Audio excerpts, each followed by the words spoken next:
Assalamualaikum warahmatullahi wabarakatuh. Perkenalkan, nama saya Muhammad Arslanto dari 11 MIPA 1. Saya di sini akan menjelaskan masa kejayaan Islam.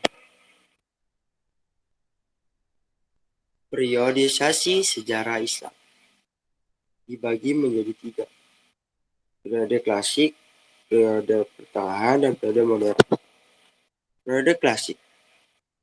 Dalam periode kejayaan Islam dibagi menjadi 2, yaitu A. Fase ekspansi dan integrasi. B. Fase integrasi. Periode pertengahan. Kemundurannya Islam dibagi menjadi 2, yaitu fase kemunduran dan B. Fase munculnya 3 kerajaan besar pada 1800 Masehi. Periode modern. Periode modern merupakan periode kebangkitan manusia yang ditandai dengan munculnya para pembaharu Islam. Masa kejayaan Islam pada Bani Umayyah dan Bani Abbasiyah.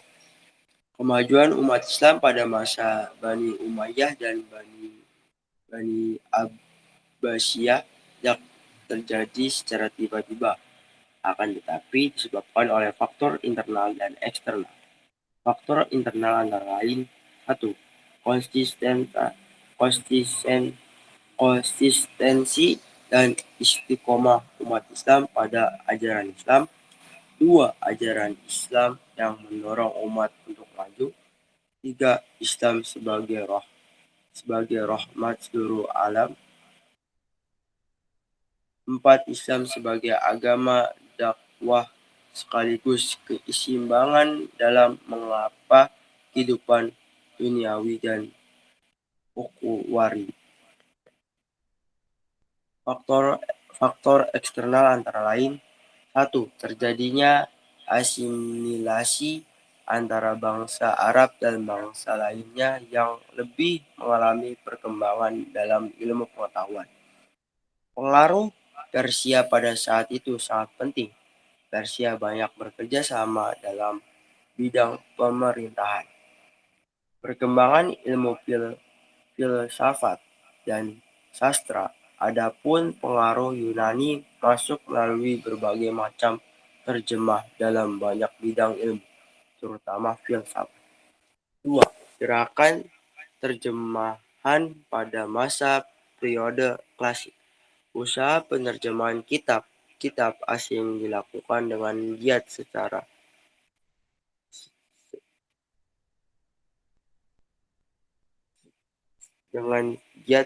sekali. Pengaruh gerakan terjemah terlihat dalam perkembangan ilmu pengetahuan umum, terutama di bidang astronomi, kedokteran, filsafat, kimia, dan sejarah. Penyebab kemunduran peradaban Islam. 1. Adanya perang salib dan perang dari Mongol. Sebagai faktor eksternal, perang salib terjadi sekitar 1090 hingga 1270 dan serangan Mongol pada 1200 hingga 1220 hingga 1300-an juga menjadi satu penyebab kemunduran peradaban Islam. 2. Faktor ekologis di negara Islam yang cenderung gersang. Hal ini menyebabkan penduduknya tersebut tidak hanya berfokus di satu kawasan saja. 3. Perdagangan Islam internasional mengalah kemunduran saat perdagangan Islam internasional sedang tidak berlangsung dengan baik. Kekuatan Barat mulai muncul hingga perdagangan di negara Islam mayoritas dikuasai oleh negara Barat. Tokoh-tokoh pada masa kejayaan Islam. Di sini ada Ibnu Rushd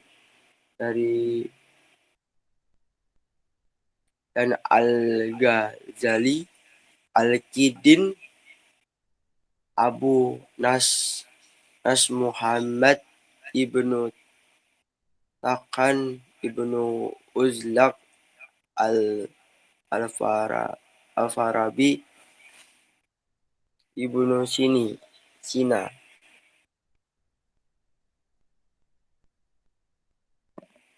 Terima kasih.